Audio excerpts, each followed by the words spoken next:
Good evening, friends, and welcome to Pendle Hill and our second Monday lecture since we didn't have one on Labor Day this year. We're glad to have you out this evening. Though few in number, I expect you'll be enthusiastic in the reception from our message from Christopher Swain, whom we're delighted to welcome back to Pendle Hill as the speaker this evening. Please turn off your cell phones, pagers, beepers, noisemakers, party blowers, horns, and other noise-making devices so that we won't be interrupted. We are not live streaming tonight, so we do not have an audience at home, but it is being recorded. So we'll have about 45 minutes of talk, and then as usual, I'll come around with the microphone, and if you hold it just about where I'm holding it and ask your question or make your comment, then everybody will be able to hear you when they look at the recording on our YouTube channel, Pendle Hill USA, starting tomorrow. As is my custom before I introduce the speaker, I'd like to take advantage of your full attention so that I can give you previews of coming attractions. This coming weekend at our Poetry Coffee House, which we have every month on a Sunday afternoon between 2 and 4 with an open mic format, we have a featured special guest artist, Tonita Austin, a local West Philadelphia activist,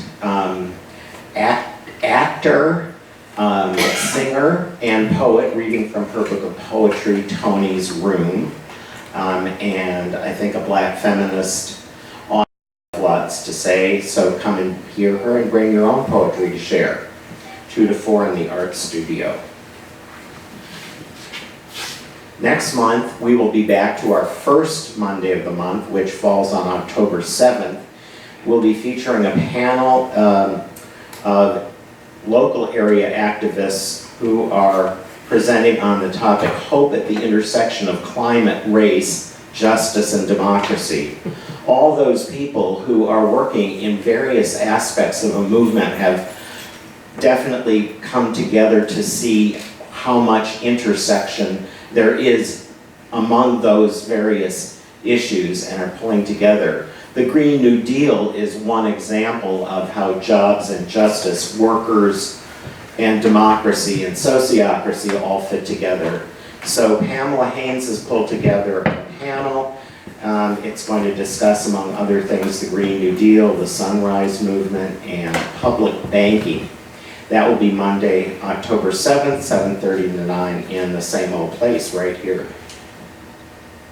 A preview for November, our first Monday, is actually going to be a film called Blood Memory, which was in progress by 2 filmmakers who were here for our conference on truth and reconciliation toward right relationship with indigenous peoples. And they completed the film, and it's up for a number of awards at various independent filmmaking festivals around the country. And so we're going to be happy to welcome the director-producer of that, Drew Nicholas, although his partner Megan won't be with us. She'll be at another festival.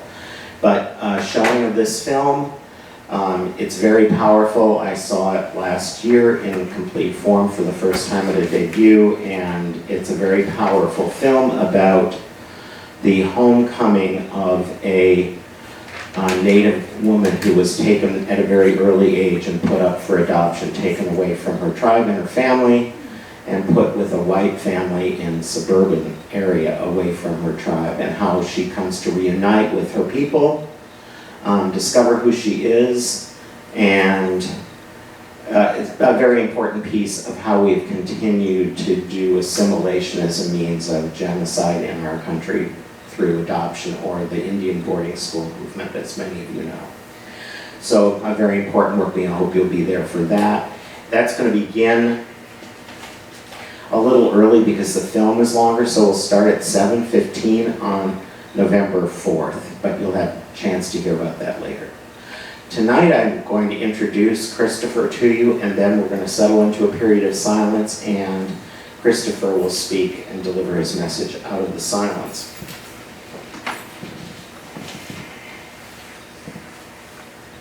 So many of you may have read on the website or in our newsletter a bit about Christopher. He is an open water swimmer who swims lengths of rivers, swims lengths of the sea coast, is about to embark upon a circumnavigation by water of Puerto Rico this fall, has just come to us from swimming the length of the Boise and the Snake River in Idaho. But he's also swum in shark-infested waters and in areas filled with cyanide or human sewage or shark-infested waters, and he will tell us about those adventures and what it is that the river has taught him, as the title of tonight's talk suggests. What the River Told Me, Reflections on Love, Oneness, and the Living World. Clearly, someone who is using the talents that God gave him to draw attention to the importance of human rights and environmental justice. So I hope you will fall into a period of expectant waiting, and we will hear from Christopher out of the silence.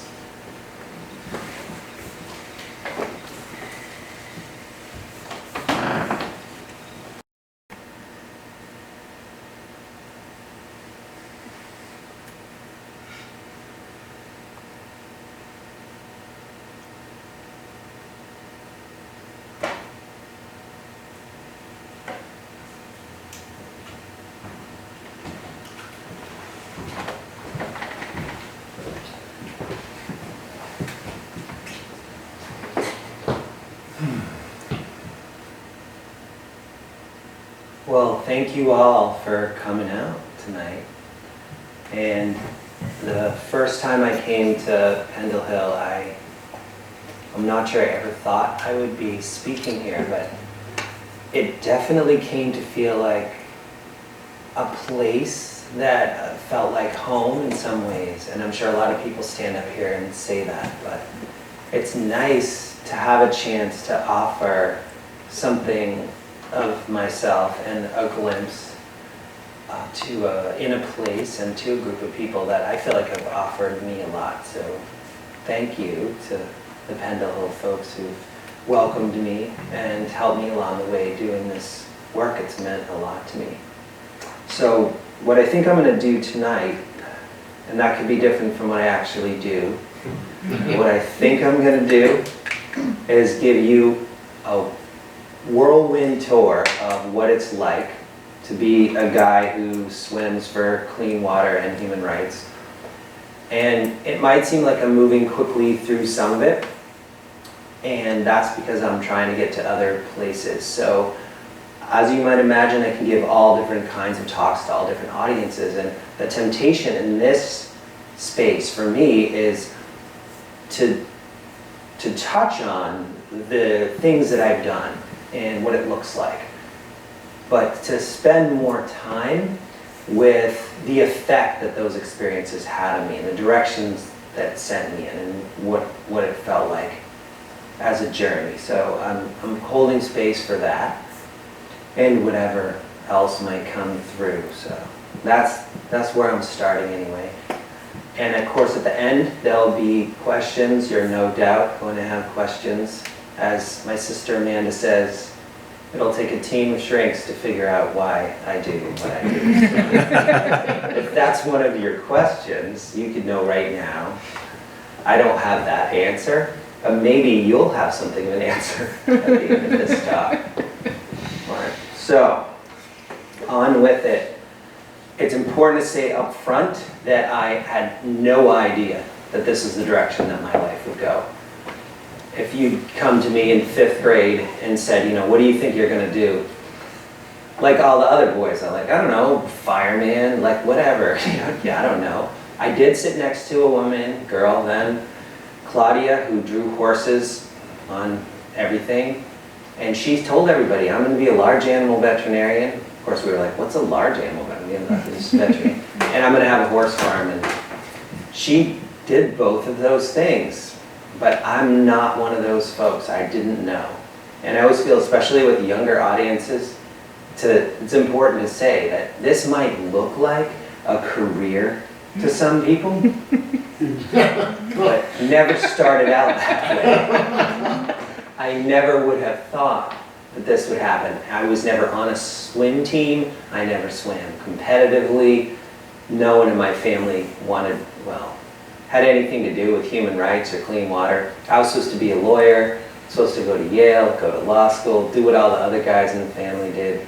You know, at some level I've, disappointed my male ancestors going back all the way to Learned Hand, I am his great-great-grandnephew, so. Well, let me tell you, I swerved, and this talks a little bit about that swerve, so here we go. This is me when I was 4 years old. I'm playing in the ocean, Cuttyhunk Island off the coast of Massachusetts, and I'm sure that my grandmothers are screaming at me to do something or get out of the water, whatever. I was the kid at the end of the day who never wanted to get out of the water. I don't know if you've ever been on the beach or at a lake. It's funny now how they do it, but back in the day, you remember if your parents, your grandparents wanted to get out, they're like, hey, get out of the water. And if you don't do it, then the threats start, right? Like, get out of the water right now. I told you already. And then I'm going to kick you in the middle next week, and then it's a public beating, right? My children don't believe it. I'm like, you have no idea what is to happen.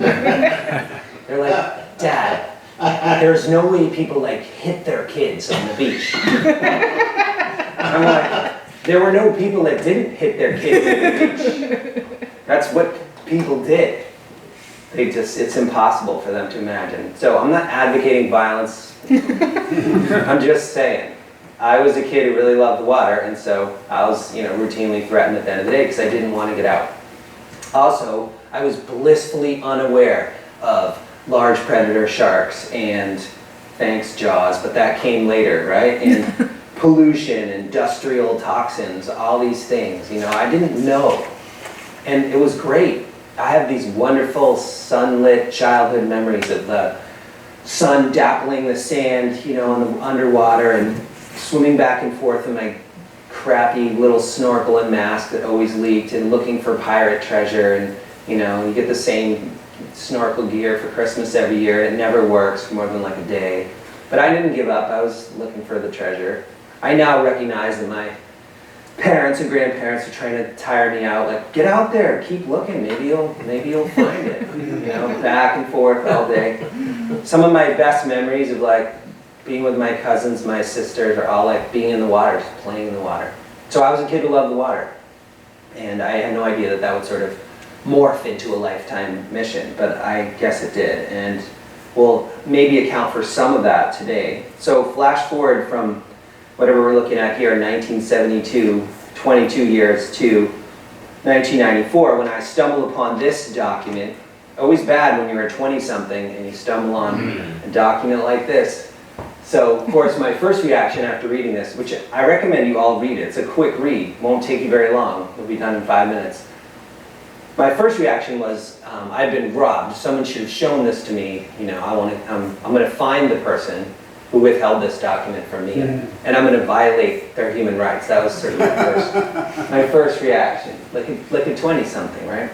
And I read this, I'm like, I cannot believe that in 1948, all the nations of the world got together and agreed on every single thing that we're still fighting about. And they said they'd go back to their home countries and they'd give this thing out and they'd work to make sure that everyone had. What happened? What a great idea. And it didn't happen. So I spent about a year in my late 20s asking everyone I met, have you ever seen, or did anyone ever hand you, like you were supposed to be handed, this thing? And I met one woman. She said, yeah. She was from Ethiopia. She said, yeah, they gave us that. They gave us the little blue book. They gave it to us in middle school. I'm like, they did? What'd they do? She's like, they just handed it to us. They didn't do anything.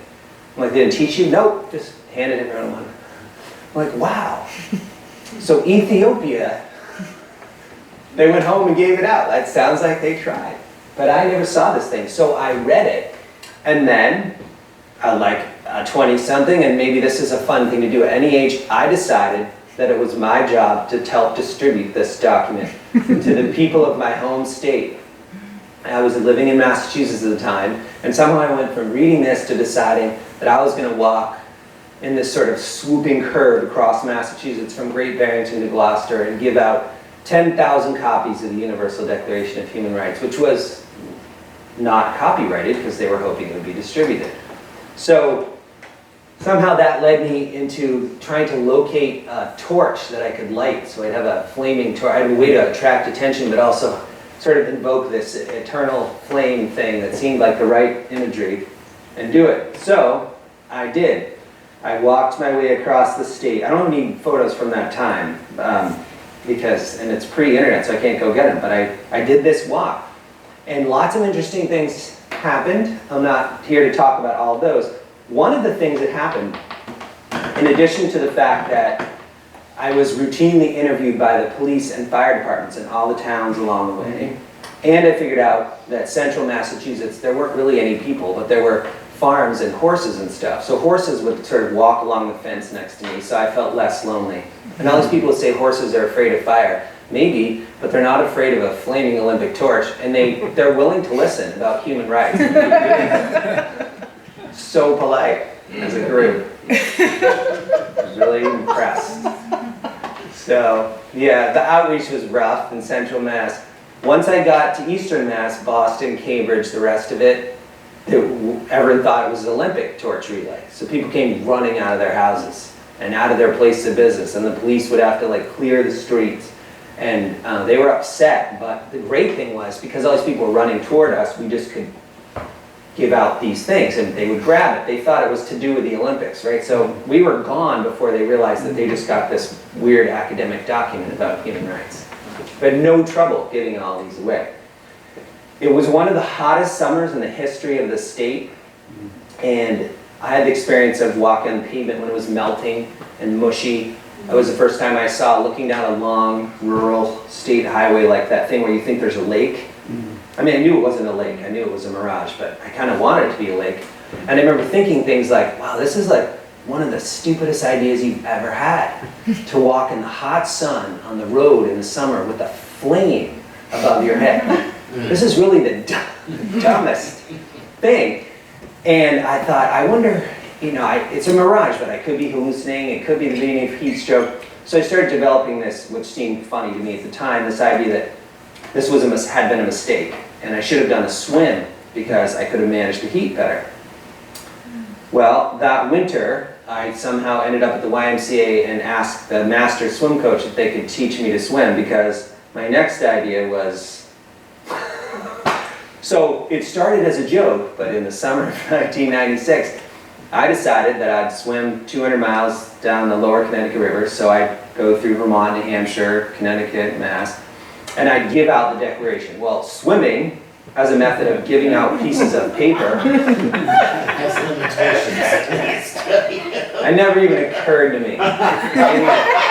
Never thought of it at all. It was literally the first day, and I was like, oh, what are we gonna do?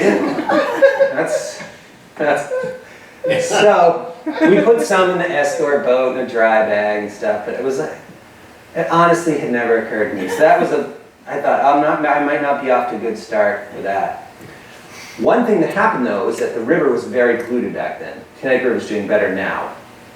But because of that, people were alarmed to see me in the river. In addition to calling 911, the newspaper people came and found. This is like pre-internet. So reporters would come looking for me, like, are you the guy that's swimming in there? And what they wanted to talk about is, you're swimming in sewage, you're swimming in industrial waste, you're swimming in this, like, no one would ever go in there, but you are. So they want to talk about the water. And I want to talk about human rights. So we sort of struck this bargain where I got to say 5 to 10 seconds about human rights, and they would allow that so we could get on to talking about what it's like to swim in this insanely polluted Connecticut River. And I knew that it was polluted. That wasn't news to me. I had done my research, but I filed that away.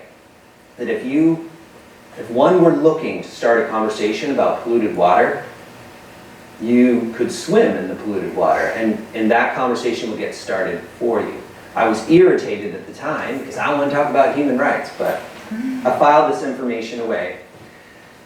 The next year, I was here at Crown Point, in the Columbia River Gorge in Oregon and had the experience of accidentally falling in love with the Columbia River. I don't know if any of you have had a love at first sight experience. If you've had it with a natural resource, it's more awkward, really, because it's hard to know like what you do with that, right? Where do you go with that? Like, okay, so you fell in love with the river. What's your next step? What's the next move? Right, so the next move was becoming one of those super irritating people who learns fun facts about the river and bothers everyone with them. I'm still one of these people. It's just the rivers change. So, you know, I'd call my friends up and say stuff like, did you know what? And they'd be like, oh, what? Like the Pacific? Well, no, let's see, let's get this right. The Columbia River hits the Pacific Ocean with so much force that it pushes a 400-mile plume of fresh water out into the ocean. And they'd be like, oh, wow, that's great, man. That's great. And I'd be like, isn't it? Isn't it awesome? So that, and I was living in Oregon at the time. I'd moved out there. So I also had the experience of running into Oregonians who were like, you know, you really should shut up about the river because you weren't born in Oregon. And they would also tell me all about Lewis and Clark. And it occurred to me that I didn't know about Lewis and Clark because, well, here's probably why I didn't. Because I grew up in Massachusetts, so the unit that you do for Lewis and Clark in Oregon, that's our Revolutionary War in Concord and Lexington unit. Right. So nobody in Oregon knows anything about the Revolutionary War. They know there was one, but that's it. And nobody in Mass, from my cohort, right, knows anything about Lewis and Clark. Maybe you heard of them later. So they'd be like, oh, you got to read their journals, which is great. Anyone who's interested in creative approaches to spelling the same word should read the journals of Lewis and Clark. If you're a word person, you could do worse than reading that. You're like, wow, these guys are just, they'll try anything. They're desperate to understand and somehow spell these things. It's cool. That wasn't the point of the core discovery. That was one of their struggles, right? It was how to write these things down. So Lewis and Clark, the story when you're out there is this. They found this river that was this beautiful, noble, untamed river that flowed past villages full of noble savages who were quite polite and helpful. And the river was packed with salmon, so many that you could run across on their backs, this kind of thing. And it was this big, wild, mighty Columbia. And you deserved your respect. So that was the story they were all telling me. But the actual Columbia that was here now, wasn't like that at all. The fish runs have been decimated by the dams on the main stems and the tributaries. There was everything in the water from arsenic to zinc, human waste to nuclear waste. The EPA was tracking like 35 different pesticide families just around the Hood River area alone. Like it was a disaster. It was a contaminated beauty. But the people of Oregon, at least the ones I was hanging out, they couldn't accept that. So we talked about the river of Lewis and Clark. So I'd be at gatherings and I hesitate to say cocktail parties, but those kind of things, and I'd have to hear about the river of the West and Lewis and Clark. And it's fun, but another part would be like, have you been out there? Like this is a computer-controlled river now, and it's really messed up, and it's your river, and is this what you want? Because it's nothing like the river you're describing. So this started to bug me, and I was like, who did this? Who made this mess? I'm going to find them, and I'm going to violate their human rights. You know, that was my first thought. And then I thought maybe I could blame them somehow. Maybe there could be some kind of Clean Water Act lawsuit. Because that's where I was. I was in that space, right? You're, you know, late 20s. I want to kick ass. Someone's, you know, that was where I was at. And then I thought, well, that's not really going to work. We're never going to find it. It's all of us together that made this mess. So then the next thing was, well, I'll start advocating. I'll advocate for a cleanup. So I started advocating for cleanup, and people were like, you should shut up. You're not from Oregon. And then I'd try in Washington State, and they'd be like, you're not from Washington, you're from Oregon. You should really shut up. And then up in British Columbia, it'd be like, it's cool to meet the one American who's interested in clean water. So we're really glad to have met you. And we'll tell our children that we met you. But you're not Canadian. So you coming up here with your ideas is... I got kind of tired of this, and I was looking for an outlet. So one day, as I was standing staring at the river, thinking, it could be that I have a problem here. Like, I gotta get out of this river thing and on to the next thing, or I have to find an outlet, or things are gonna get ugly for me. It's just, things aren't going well. I'm not aligned somehow. While I was there, I had a sense memory of what it was like to swim the Connecticut River, what it felt like to be in the water day after day after day in a river. Like that river swimming constellation of feelings and memories. And the first thing I thought when I had that memory was, oh no, that's completely insane, because the Columbia River is 2,000 kilometers long, so 1,243 miles long, and no one's ever swum it. So you got to think from a swimming perspective. Swimmers have swum all kinds of rivers, right? They swum 4,000 mile long rivers and all over the world, and da-da-da. So really good athletes, much more talented than I was, experienced open water swimmers, had swum all sorts of other rivers, but no one had ever swum the Columbia. So the normal reaction at that point, I think, would be something along the lines of, there must be a reason, right? Why would you skip this easier, shorter one? There's a reason. But no, of course, that wasn't my response. My response was, great, no one ever did it. I'm doing it. This is what I'll do. I'll swim the river, and I'll figure out what I can do to help. So not everyone goes from an idea like that to swimming the river, but I did. So in 2002, I started swimming the Columbia River. It took me 165 days of swimming.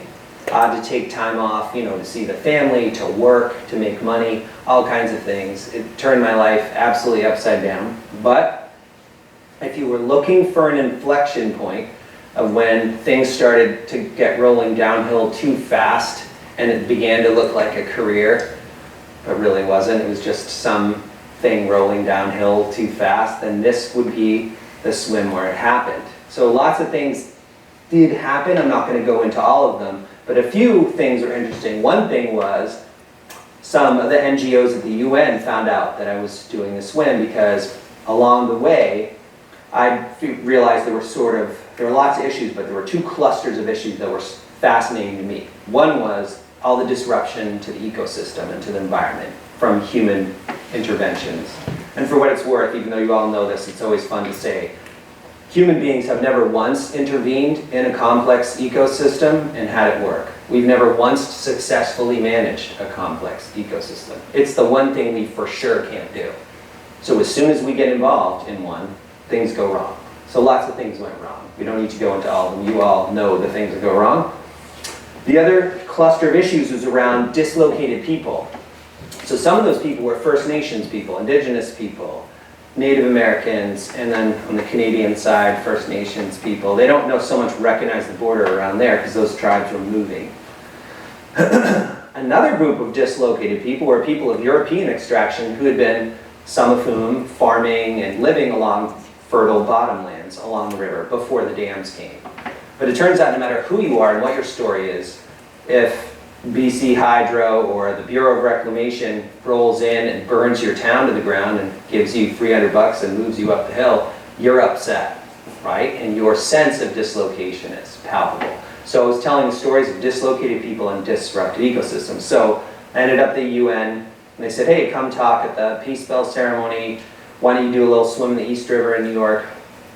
Which was great, and I wish I had pictures of this. Somebody must somewhere, but swimming the East River in New York right before this ceremony, and it was 2003. It was after 9/11, and there was this thing that at the time they called the Atlas Plan that NYPD had, which I didn't know about. So they had a plan for what happened if there was someone who was trying to do something from the water, like if terrorism came from the water. So I had asked for permission from the Coast Guard and the police to do this swim from Roosevelt Island down to the UN, and my UN friends were going to throw a rope ladder over the wall so I could climb up. And at the last minute, the police said, no, we don't want you to do it. And because I was in my early 30s, which is close enough to my 20s, I decided, well, I still have the federal right to swim in this waterway, so that they don't want me to, but I'm going to do it anyway. So I waited for the police to come to where the start, where I was going to start, see that I wasn't there, and then leave. And the Coast Guard came, and I could see they were looking for me, and they left. I literally hid behind a rock. That was my plan. So when they left, I jumped in and swam like hell across, and then along the wall down to the UN, and I almost made it. Nearly there. And then they boxed me in, but I was almost at the ladder, and the current was really strong. So, was that the first time? Yeah, so that was the first time that I was held at gunpoint by the NYPD for my swimming adventures. So they had the .30 caliber machine gun on their boat, and then they had their handguns. And then the Coast Guard's much nicer. They have guns, but they rarely point them at you. I think it's like the residual search and rescue DNA is just too strong. Like, gosh, I don't want to shoot him, you know? We're rescuing people the other 50% of the time. So they were nice. I climbed out. I avoided arrest. When they contacted the UN police, they said they knew, which they did. So it was good. Anyway, at this ceremony, I wanted something to say. So I went to some of my Native American friends that I met along the way. I'm like, look, I want to use this opportunity, but can you give me a sense of what would it be helpful to say? Or do you want to come and say something? I'll give you my time. And I talked to one of the spiritual leaders from this area, the Kettle Falls area in Washington, and where there was traditionally dip net fishing happening. So his tribe or his band was the Noisy Water People, and his U.S. name's Tom Louie. And what you're seeing here, these waterfalls, this is all underwater. It's a big fake lake now behind Grand Coulee Dam. So you can't see any of this, but this is what it used to be. So this is where all the tribes in the region would gather, fish, trade twice a year for all the salmon runs. So the beating heart of their culture is right here. So I had met him on my way down, and we talked, and he'd shared his story with me and everything. And I went to him and I was like, look, Tom, what do you think I should do? You know, well, how can I make the most of this? He's like, well, you got to say what's in your heart to say. But, you know, you're welcome to share some of my thing. I said, all right, if I were going to share something of yours, what would you want me to do?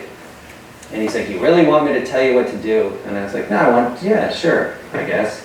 So he said, okay, look, no one's ever going to tell our story. So tell it. Go tell my story. Tell them that for 10,000 years, my people fished right here. And this is what we had. We had these salmon runs. That's all we had, and it was enough. It was so much enough that people came from all over to get some of it, and we traded with them. This is what we had to give our children and our grandchildren. And he said, tell them I'm a grandfather and I'm a father, and this is 50 feet underwater. The salmon are gone, the hunting and gathering lands are gone, the ceremonial grounds are gone, and I have nothing to give my children. He said, tell them that. And he said, if you want to tell them something else, tell them, I told Christopher he could tell my story. And he said, you can say my name, and you can say my grandfather's name, which I did. And he said, it's important that someone speaks these names. And then I said, okay, I'll do it. Anything else? He's like, yeah, you know this already. But when you came through here, I was about to give up hope. And so were a lot of other people. And we have some, because somebody's doing something. And that means you can never stop. You can never give up. So never give up. And I was like, okay, I'll never give up. So I think I kind of butchered that message, but he's gone now. Not gone. I mean, we live in each other, but I think about it a lot. Like, what happens when somebody takes everything you have to give? How do you keep going? So I carry that forward with me on my other swims, and there's a lot of other swims, so I'm going to rocket through some of them. It's not like I didn't learn anything or get tired or eat instant oatmeal or meet cool people, but there's a lot of swims. So the Hudson River, which you guys know, Mohawk River, biggest tributary to the Hudson. Somehow I decided to swim that in the fall and winter, which was really interesting, but also quite challenging. Lake Champlain, which some of you know, Charles River in Boston. If any of you know that song, Love That Dirty Water, that's written about this river. This I just did as an education project in Mass, the Mystic Lakes, the Mystic River. It's really short, but it goes from absolutely pristine rural lakes to an absolutely worked over, working urban river. So incredibly teachable. And then these are the things, if you Google me, you'll run into first. I decided it sounds weird even saying it now, like who would do that? I was irritated that the cleanup of the Gowanus Canal, one of the dirtiest waterways in the world, was stalled. And I thought if I got in there and swam, maybe I could energize the cleanup. Well, that turned out to be true. It also turned out to be, like, gets pretty hairy with all the agencies trying to stop you and everything. So that's what you're looking at with the Gowanus Canal. So what you're seeing is gas, oil, sewage, and coal tar residue. The EPA cleanup focuses mainly on the muck at the bottom of the canal. So if you scooped out the muck and let the water run out of it for 10 or 20 minutes, like say you had a colander or something, you could then set the muck on fire. It's that bad. So right across from the UN, two East River tributaries, the Gowanus Canal and Newtown Creek, are incredibly dirty. No one's heard of Newtown Creek, usually. It's on the Brooklyn-Queens border. It is one of the largest continuous oil spills in the country, still going on because of an underground explosion in the 1970s.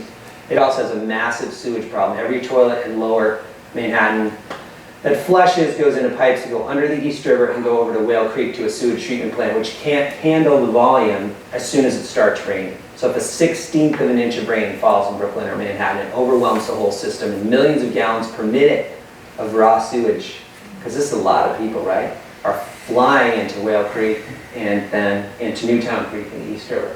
Naturally, it rained the day I swam. This is what the oil spill looks like on the upper part of the creek, the English Hills confluence. I also swam the length of Long Island Sound, so for the New Yorkers from Montauk down to New York City. This was aimed more at preservation and wildlife stuff. That's Long Island Sound there. See if I have a laser pointer. John's like, you don't need that thing. But anyway, that slice of ocean that goes in between there is Long Island Sound. And then the East River itself, which is probably the most mythically dirty river in the New York pantheon. That's the Brooklyn Bridge and the Manhattan Bridge behind it, for those of you who don't know. Everybody seems to want to go there now and walk across it. So anyway, that's me in the East River. Narragansett Bay in Rhode Island. I did this swim because Narragansett Bay is still wildly productive estuary and has enjoyed a lot of successful conservation efforts. It's really an outlier for US waterways. And I think probably a good candidate to be like a World Heritage Site or something like that. I mean, if they didn't mess it up any further, there's so many unique things going on there biologically and hydrologically that you could protect it. So I want to do a swim to put it in the public eye and put the idea out there. Hey, why don't you permanently protect this? You have a jewel you could hang on to. Do it. We mentioned the Boise River. I didn't actually swim the Snake River yet. I just swam into it. But this is the Boise River near Arrow Rock Dam, so Western River. And I've done various sections of the Atlantic coast, the East Coast, usually connected to education things. This picture gives you a sense of what it's like. When you're swimming the ocean, if you're far enough out, you usually can't see land. You can see like a container ship out there. So you're really in a different space physically and psychologically. I mean, I know people joke about it, like if you walk into the ocean past your knees, you're part of the food chain, but you really are. I mean, you never have the sense you're the top predator when you're really, really far out there. And emotionally, you're in an interesting situation. I am, because I have to manage being afraid. So there's so many things I could be afraid about, that what it looks like is this. For the first 45 minutes, I think about my to-do list and I freak out. And I worry about sharks and death and all these kind of things. But then I start to get tired and I start to get in a rhythm with breathing. And then I'm able sometimes to let it go. And I'm not saying that'll work for everyone, but it is interesting to me that we hear so often that what to do in struggle is just to keep going forward and see if things get better. And that has been my experience with managing terror in these ocean situations. I've done various swims in New York Harbor. Some of them you might have heard of. I was working with UNHCR in 2017, doing refugee swims from Statue of Liberty to Manhattan Island to help tell the story of the journeys over land and water that refugees were taking. We also did some of this on Peace Day. Again, UNHCR collaboration. Those swims helped me realize something, which is that I missed the human rights space. Like, I love clean water, and you have the basic human right to have clean water, but I also like putting it on the line for my fellow human beings. And as someone who's descended from immigrants, right, my Irish ancestors bailed out because they were hungry in the mid-1800s during the famine and came here, and the whole no Irish need apply thing. I can feel that part of America that is anxious about whoever wants to come here now. But I know that my people were some of those people.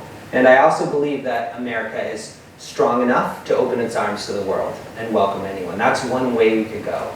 And I was willing to put myself on the line for that. One of the things that I ran into, which I suppose I should have expected, was the pushback that I got on social media from people who don't want anyone else to come into the country. And that was the first time I heard the phrase "S-hole countries" was on my Twitter feed. That was the first time people were saying, I hope you effing die, I hope you drown, I hope you get eaten by a shark, these effing people don't deserve to live, never mind ruin our country, all that. So I got a tsunami of hate aimed at me as soon as I did that. And it definitely scared me, because I thought, oh God, I don't want to pop up on the radar screen of every nutcake with free time who's upset, because I'm afraid of what will happen to me and to my family and the rest of it. So it was an interesting dipping of the toe into that world, but what stuck with me was the feeling that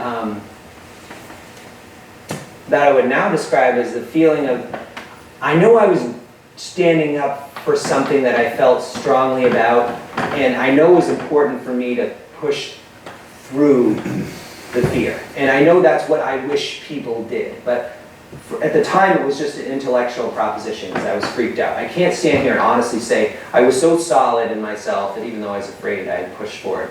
No, I knew that I should push for it, and I did, but I wasn't solid out. I was shaky and completely freaked out. I've been freaked out other times. I've run into all kinds of things. This is me in the rapids on the Hudson. Most people don't realize you have class 4 plus rapids on the upper Hudson.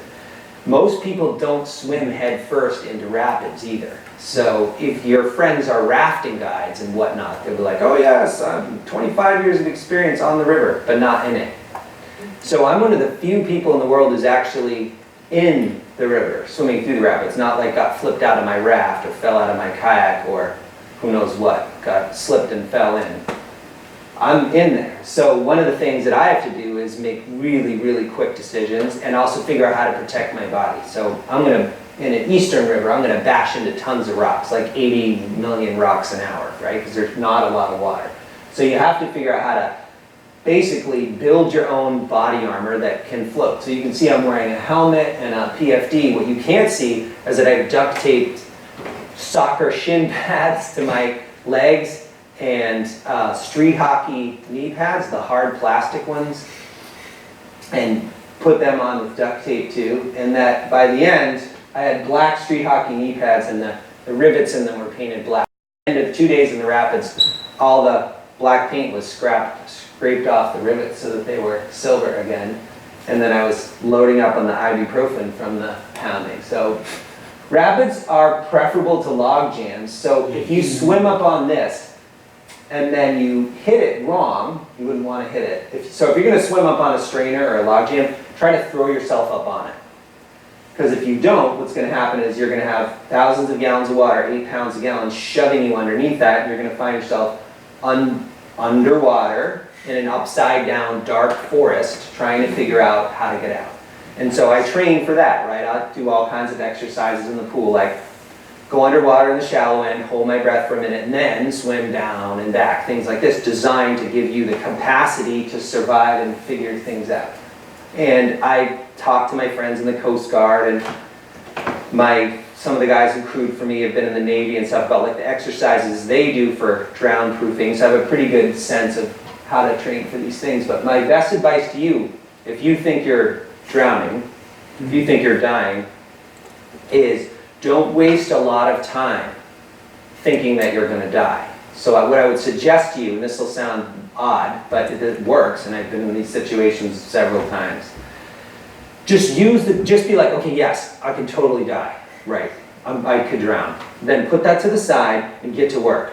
Do everything you can to help yourself till you're dead. Just keep working. And what my pilot friends tell me is when they put you through the pilot training program, part of it's listening to the black box recordings of all the pilots who've crashed, right? And you can see all their control inputs because the black box records those too. So you can see it, what they say. My friend Chris Render told me, he said, what's amazing is they're working the whole time. Like they're doing the checklist and they're doing the emergency procedures up to the moment of impact. They're busy the whole time. They're trying, they never stopping trying till they're dead. And he said, once in a while, the last thing somebody would be like, shit. But it's not like, he's like, it's not like, shit, I'm gonna die. It's like, shit, we ran out of time.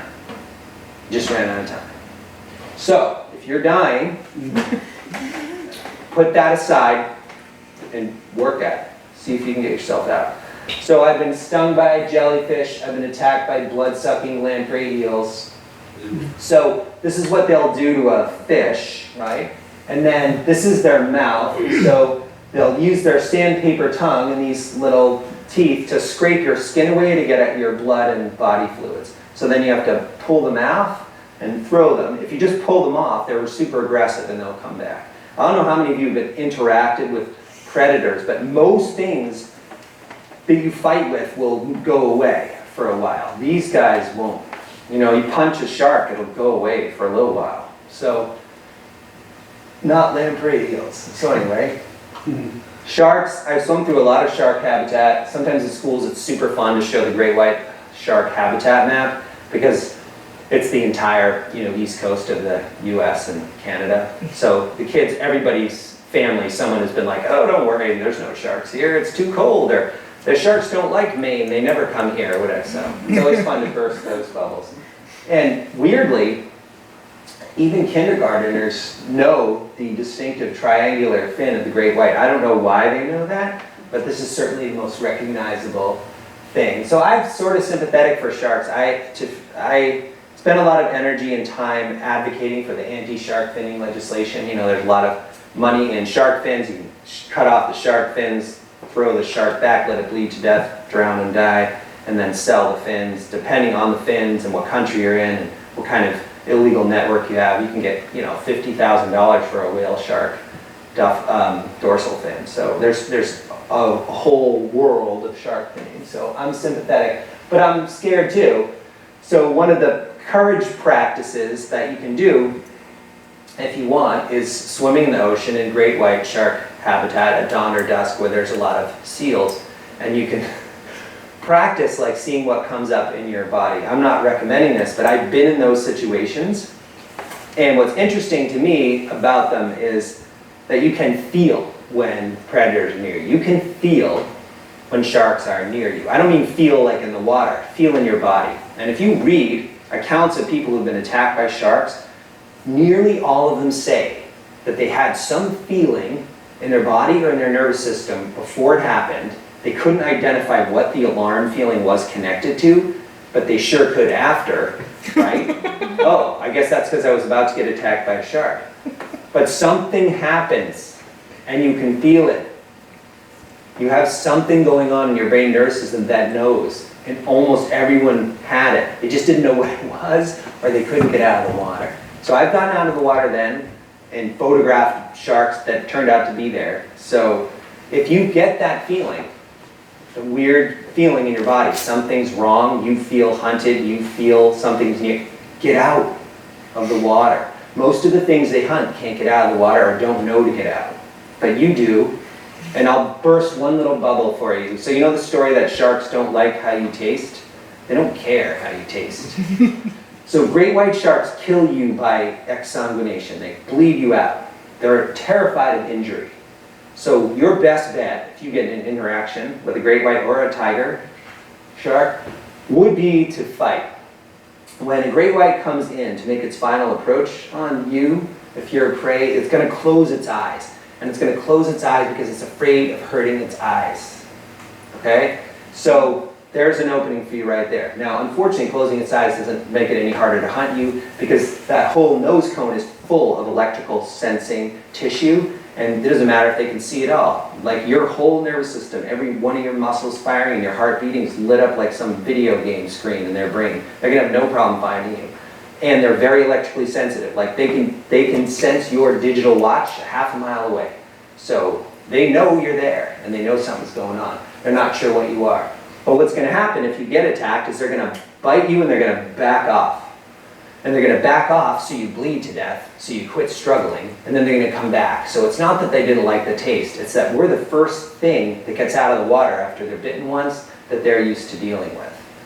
So even if you get bitten, get out of the water. You've got some time. And if they're nearby, fight. Like hit them. They hate it. The thing I always try to tell kids is like, one of you might get into it with the shark someday. The pearl divers do, the abalone divers do. Just remember, great white shark, born alive, right, from the mom, leaves the mother immediately, swims alone, hunts alone its whole life. The mother never looks back. So attachment disorder, ideal predator, right? Every single thing this thing tangled with died or was terrified or badly wounded. You'll be the first thing that ever fought back. You're the one thing they're not ready for.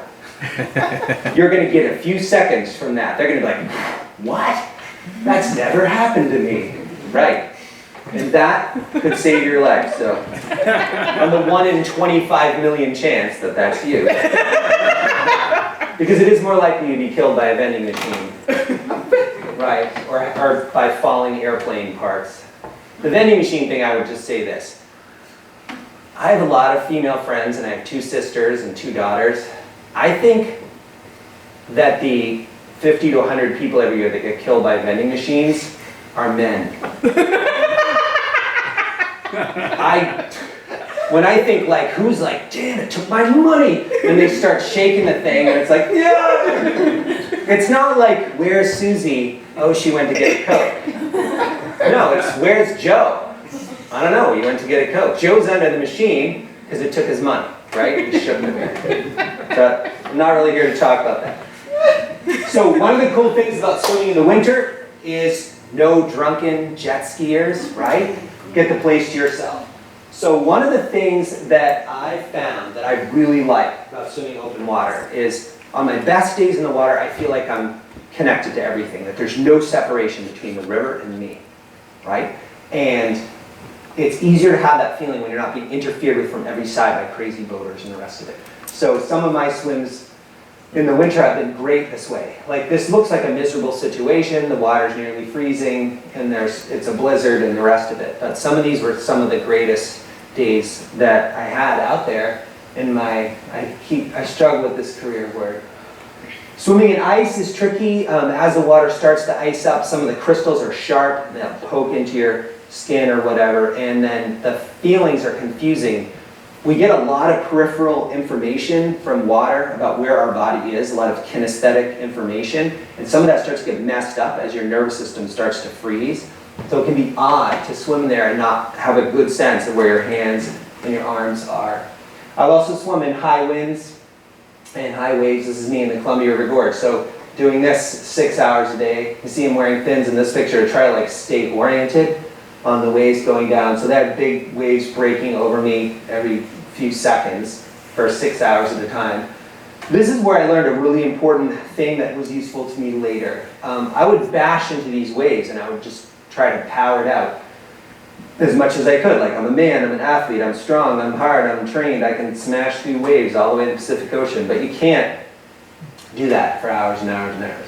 So this was the first time in the Columbia River Gorge during that Columbia swim that I ever realized that I was going about it the wrong way, that I was much better off not being hard, not being armored, not being defended. So I had to find a way to swim that I was relaxed, even though I was getting slammed and ragdolled around by the waves. So one of the weirdest cultural man things that I had to wrestle with was, how do you do that? What if you're really strong? And what if you could bash through it? It just wasn't working. And what I realized is I was attached to being that way, to swimming armored and being strong and smashing through stuff, more than I was attached to doing it a way that worked much better, which was relaxing and being receptive enough, even though I'm afraid of getting buried by another wave, to figure out what's the rhythm I could get into that I could get down this river. So that's really me struggling with being vulnerable. It was scary and I hated it.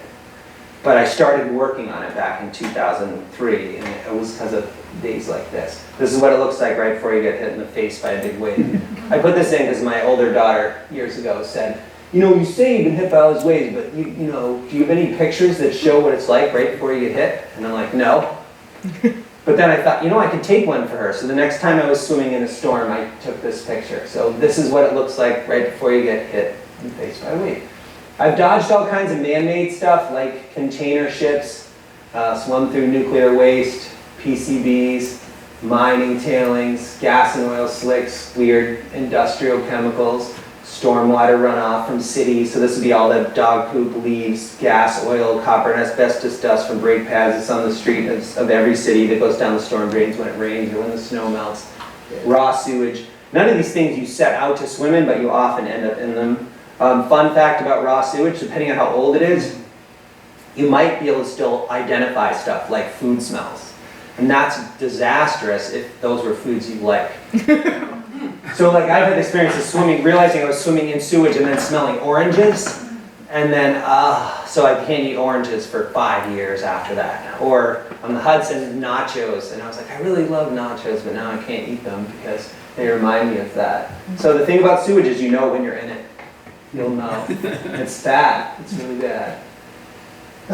Trash of every kind over the years. The big change in my career time of 20 years has been metal shopping carts are now plastic. That's the big shift.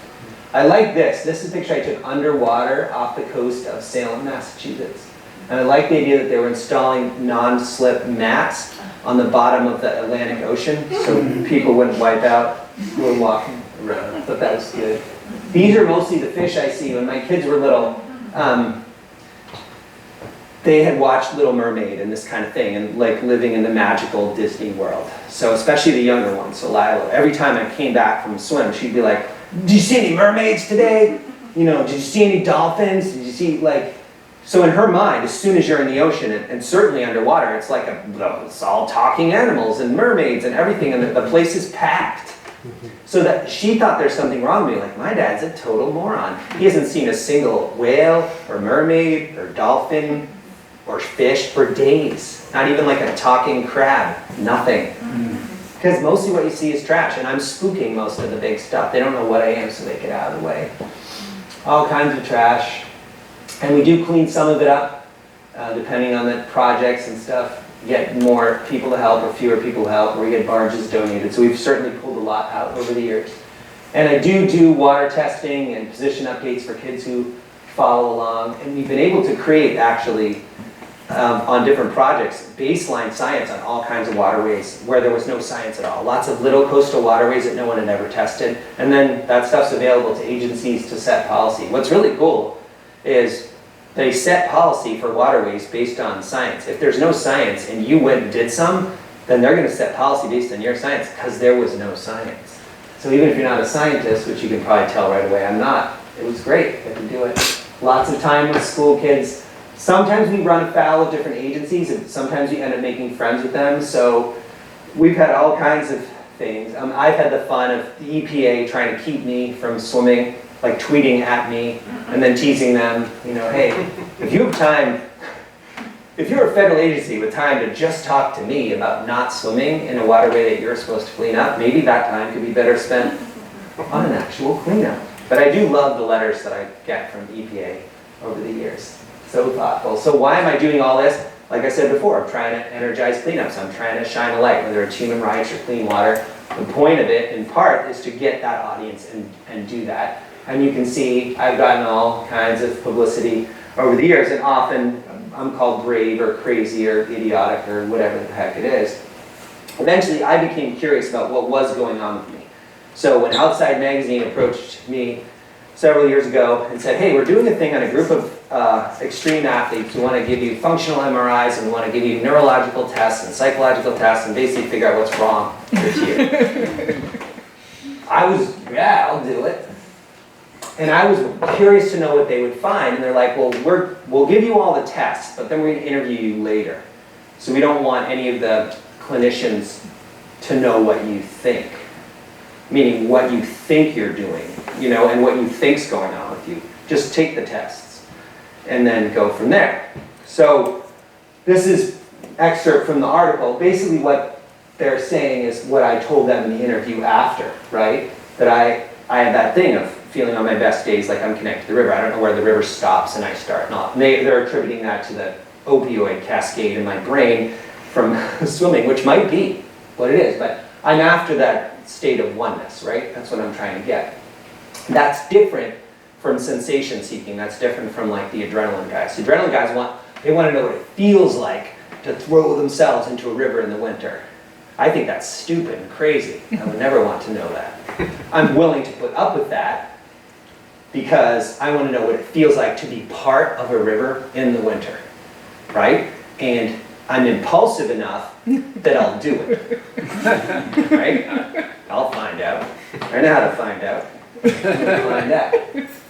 So there it is. That's what they came up with about me. But I'm not out there looking for thrills. And it was interesting to get that because that's kind of where I got on my own a little bit. Like I know I'm looking for that experience of oneness. So these are my daughters last year. And meaning they would be angry that I put a photo of them up and that it was not recent, but probably they wouldn't be allowed to put a recent. So there they are, Ro and Lilo. I put them up there because in some ways, I think if there were an audience that I was hoping to be, if I were looking for approval, it would probably be from them and from their generation. Like I want my kids to know I tried. But the other reason I put them up there is that I was divorced in 2005, so I don't see my kids every day. And one of the greatest sadnesses that I carry is not seeing my kids every day. I mean, I get it. That goes with the divorced dad territory. But it's incredibly sad. And that is actually an operant thing in my makeup. And I mention it, this is my dad with my daughters and I'm about to go sailing. I mention it because I think it does have an effect in the background, and I'll come back to what I mean there, but I'll say this much. I've been in all kinds of pain, all right? I don't think there's a hierarchy of suffering, so all of you can have been in pain, and it's no more important than my pain, or worse, or better, okay? But everyone's suffered some, and I've had all kinds of physical, mental, spiritual suffering like everyone else, not better or worse. And the worst pain I've felt, the most lonely and broken that I felt is the loss you feel when you can't see your kids as much as you want to see them. That for me has been the worst.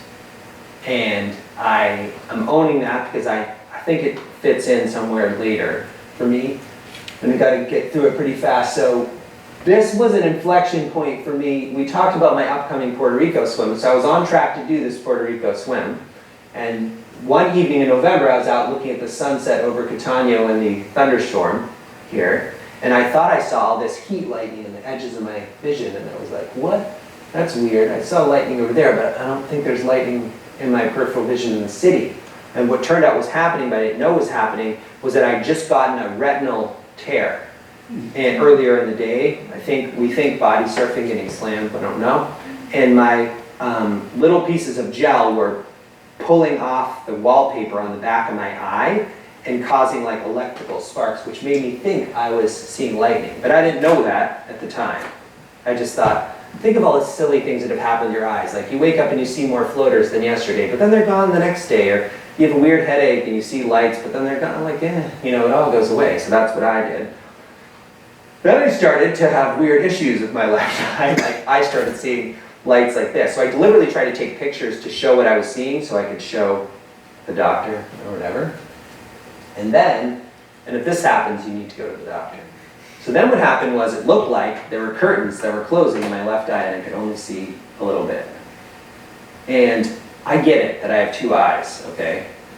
But it's terrifying to be losing your vision and watching it happen. It's so scary, is all I can say, and not understand why. So I didn't get that my retina was detaching. Although, if I Googled looks like curtains in my eyes, instantly you run into everyone who's like, oh my God, if you have that, you need to go right now because you probably have a detached retina, which turns out I did. So this is what the vision in my left eye ended up as. I could see nothing. And this is like the day before my surgery. And this was so scary to me. I don't know why, because it was just one eye, but I have to admit, I was completely freaked out. Everything was harder, like even trying to walk or run, like, you know, my balance was off, everything. It was the first time in my life, it's like, ooh, the big athlete and all this, that I was ever felt weak, vulnerable, frail. Like, I questioned my ability to do anything. I was like, how am I gonna function? And at night, it's terrible. Try one eye at night. Not good, hard to feel safe and like you know what's happening. So this sent me in a really difficult direction. This is me right after my surgery. I decided to take a picture of my haunted 1,000-yard stare. So the recovery from surgery was weird. The stuff that I would see in my eyes was stuff like this when I looked at a light, but the only thing that felt good was this. Like if I turned off all the light or shut my eyes, I could still see the black thing. So the recovery from the surgery was really bad. Like I was in a ton of pain. When I would look at a light like this, I couldn't deal. So I was literally curled up on the bed after, and I was closing my eyes, and every single sound hurt me. So the doctors were like, look, light's gonna hurt you. Screens are gonna hurt you. Don't look at a screen, don't look at the light. By the way, I ignored everyone who ever said this. They're like, you know, you gotta be careful looking at your screens. If you ever get an eye surgery and you look at your phone after, it does hurt your eyes to look at the screen. A television hurts your eyes to look at the screen. So I suddenly had this glimpse of like, oh my God, this is hurting. You just don't feel it. It's subclinical. It hurts. The light from those screens, the light. So I was curled up in the fetal position. Everything someone said, I could feel the sound waves hit my body and vibrate my nervous system. And when my girlfriend was upset about something, she was yelling at me about something, which she's a good person, but sometimes couples yell at each other. I could feel every word she said like hit me, impact on me. And I'm like, oh my God, I can't do it. I can't do it. Like I can't do, but I'm stuck on the bed. And then I was really upset, so I yelled back at her. And then I could feel how yelling harsh words was also making me feel sick and freaked out. So I had this really bizarre glimpse of, I want to say the physics of harsh words are that they're smashing into you. You just don't know it. And they're making you feel sick. So I had this weird experience where I couldn't deal with anything. Light hurt, sound hurt, I felt broken, I felt fragile, I was in so much pain, blinding headache. And as I lay there, all I could come up with was wanting everything to stop, wanting everything to die, like I want to die. It was terrible. And what I felt in my intuition at that point was this. These are the words that I had. Like, only kindness matters.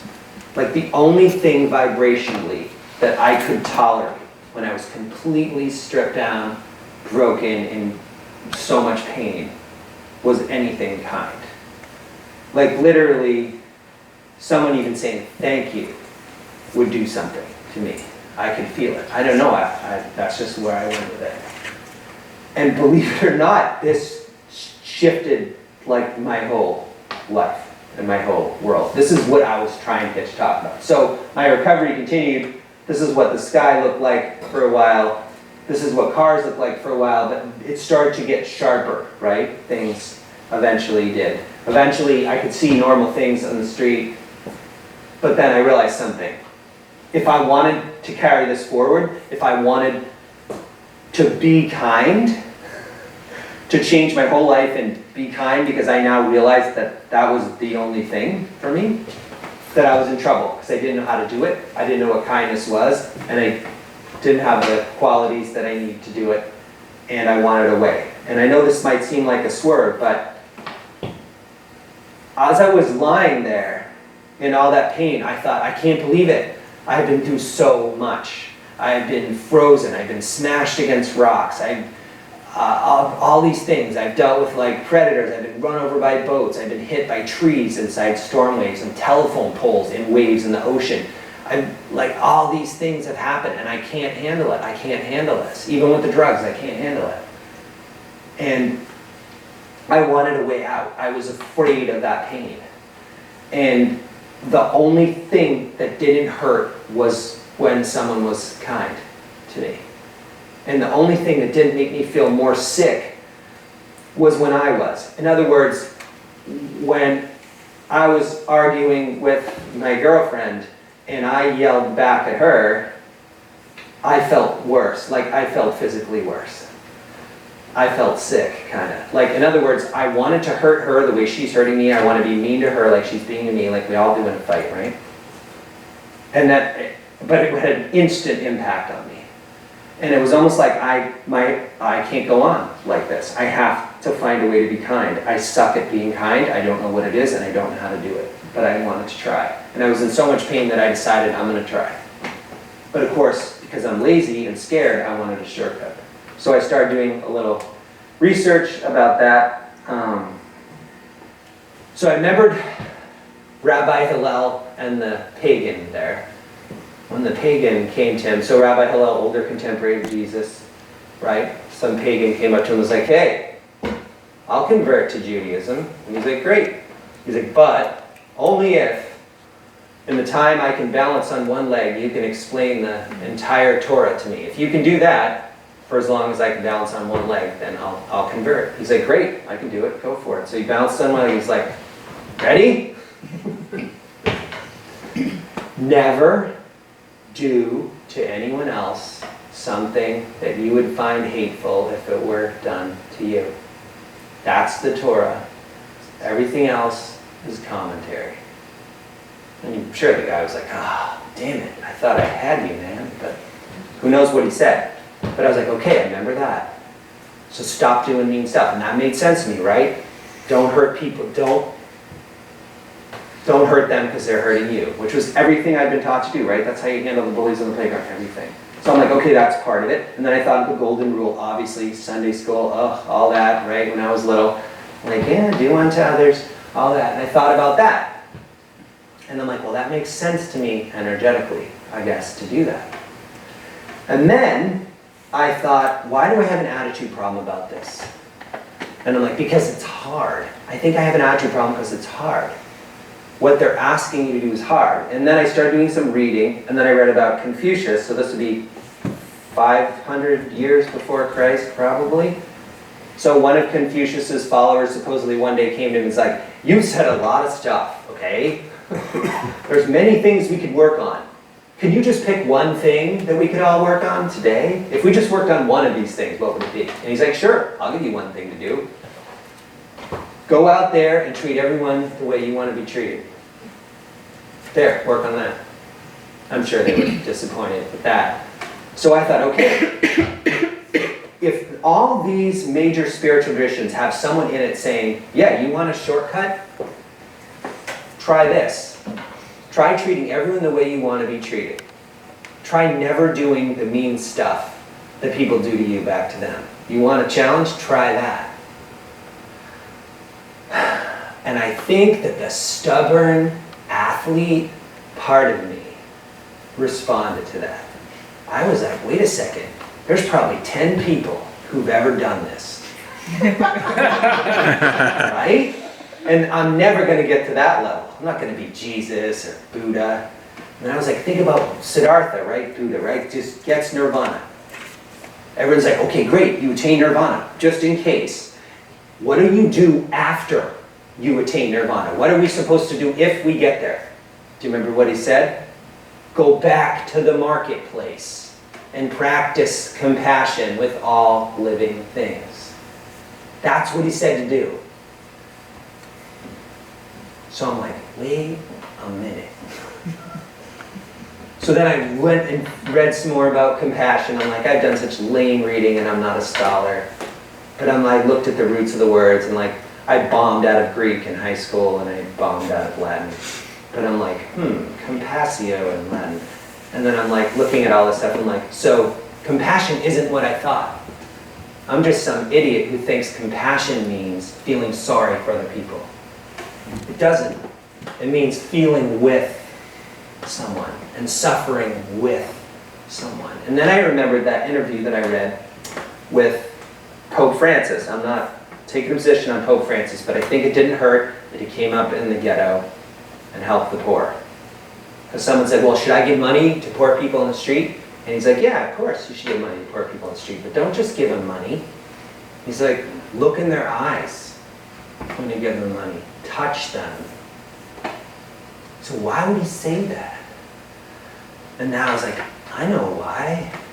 Because if you look someone in the eyes and you touch them, you're going to feel with them. You're going to suffer with them. That is a deep practice to reach out to the person you're giving money in the street and do that. And what he's saying is, you should brave that kind of connection if you really want to get there. So I thought, all right, there's probably a 1 in a zillion chance that I can do this. But all these spiritual leaders say this. And when they're asked for a shortcut, because I'm lazy and I want a shortcut, they say, try this. So I'm like, all right, fine. The one thing I'm good at is being average as an athlete and never stopping. I've made history several times. There was no predictor of that in my athletic background. It's because I won't stop. I'm too stubborn to quit. I have, I guess, grit. If grit is when you do something on a long arc with really almost no visible outward daily rewards at all. An incredibly long arc. So I was like, I'm probably going to fail at this, and I'll add this to the list of failures, but I'm going to try, because I'm uniquely suited to try. I'm going to try to be kind. So the first thing I decided to do was make a list. I dare you to do this. Make a list of everything that you can think of that anyone has ever done to you that caused you pain. That's upsetting, I'm telling you right now. And then, make a promise to yourself, no matter what, I will never do these things to another living being. No matter what they do to me, I won't do those things. That's where I started, and I thought, this is perfect for me. This is impossible. I love the impossible. I've been battering myself against the rocks of the impossible my whole life. So, I headed down that road. At Pendle Hill this spring was right when there were all these cool stories about children getting separated at the border and the rest of it. And I did what most good Americans, probably not what you all did, but what, regular Americans who try to insulate themselves from the world do, which is I try not to think about it. But it would really bother me. It would keep me up in the night. And when I was swimming in Idaho, I visited the Idaho, who knew? The Idaho Anne Frank Human Rights Memorial in Boise, which if you're ever in Boise, you should go. It makes no sense that this is there in terms of our story about Idaho. Beautiful garden where they visually laid out the spirals of injustice, carved all the stuff you guys have all read into the rocks. But it was inspired by Anne Frank, and you have checks from her journal carved into the granite. And then a description about her life. And of course, I read Anne Frank's journal in high school, like probably all of you did. And I was staring at the thing, and I was like, oh yeah, I guess they have to explain who Anne Frank is, because they're going to get field trips. They had a little thing about Anne Frank. And the last thing on the panel was, like, she was born here, she lived here with her family, da-da-da. She got sent to this prison camp. And in the camp, she died of a combination of exposure, disease, and brutal treatment. And she was 15 years old. And I thought, oh wow, remember, yeah, right, that's Anne Frank, that's what happened. And then I was like, wait a second. and died in a camp of exposure, disease, and brutal treatment. We now have children who are dying in public and private prisons of exposure, I get it, sometimes from the air conditioning, disease, and brutal treatment. And they're as young as 2, right? The ones we know about. So I'm like, okay, that's enough for me. And then I tried to think, other than being really upset, what is my duty to myself here? And is there any way in this new impossible project that I could look at this? So I decided to say, I hate this, I don't want to think about it, I have kids, so I'm going to pretend that these are my kids. That instantly led me to like a series of violent fantasies where I broke into detention facilities along the border and forcibly took my children back. But then it was like, I thought about Tom Louie again, and some of the stuff he said. And when I was in the Columbia, and I remembered this thing he said, and he said, you know, this all got screwed up when we went to the boarding schools, and because we learned English. And I'm like, oh yeah, because you learned English? Well, that's awfully charitable of you to blame the language and not the people. And he's like, no, listen to what I'm saying. In the old language, we're the noisy water people, right? That's the name of his band, because they live next to the rapids and the waterfall. He's like, in old language, I can say, we're here. And I'm like, all right, you can say that in English too, if you want. And he's like, no, listen, in English, I can say this. I can say, I'm here, and the river is over there. And I'm like, yeah, right, you can say that. He's like, I can't say that in the old language. If I want to say that in the old language, I say, we're here.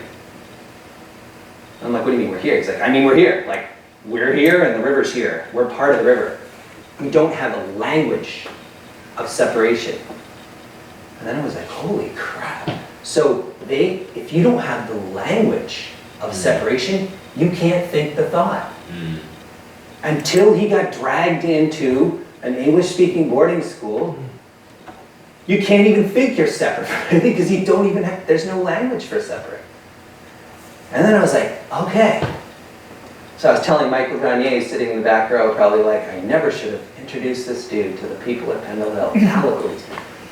I was talking to him in May, and I was like, you know, this is a little embarrassing, but I would have to say that the times I've lost my iPhone for 30 to 40 minutes, I've been incredibly freaked out and upset. And my whole world's ground to halt until I found the damn phone. And I am far more upset when I am separated from my iPhone, if I admit it, than I am that people are separating children from their families at the border. I'm really upset when I lose my phone. Like, I freak out until I find it. And he's like, that's great. Can I use that like in an essay or a blog post? I'm like, yeah, sure. So what would I do if these were my kids? I don't know.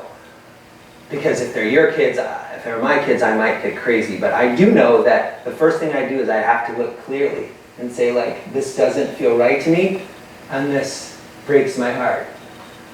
But these are the things that I think I would do. And I think I got this from my swims. I think I would learn their names and speak their names. And I think I would share their stories. And I think I wouldn't give up on doing that. And I'd look for a way to keep the flame of hope alive. Like somehow that they felt, and those families felt, that somebody was still on it even if they didn't know what to do. So I'm scheduled to swim in Puerto Rico this fall, but I'm going to go to Puerto Rico later this fall and tell the people of Puerto Rico that I'm coming and I see you and I'm going to swim around your island. But I've got something to do first. We're having some problems on the mainland. People are taking kids from their families. They're putting them in detention. We've lost children and don't know where they are. And I'm going to put those kids first. So I'll swim around Puerto Rico. But first, I'm digging out my old Olympic torch. I found it the other day. I'm going to light it up and I'm going to walk to Texas with the flaming torch, keeping those things alive. I'm going to invite anyone who wants to join me along the way to join in and walk with me. And I'm going to find, of course, using kindness, so no violence, no killing, all of that's out the window, no shame, no blame. I'm going to find a way to find all those children. I don't care if it's a moon landing level effort. And I'm going to find a way to free all those children. And I'm going to find a way to get them back with their family. I don't know what I'm doing. I'm not a lawyer. I'm not a children finder. But I'm going to ask if there's anybody out there who thinks they have a skill or something to contribute and a way to do this, to come help me do it. And the only rules that I'm going to have are, be kind.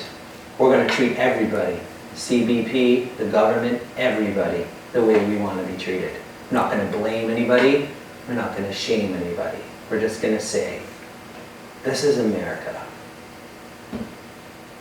I love my country.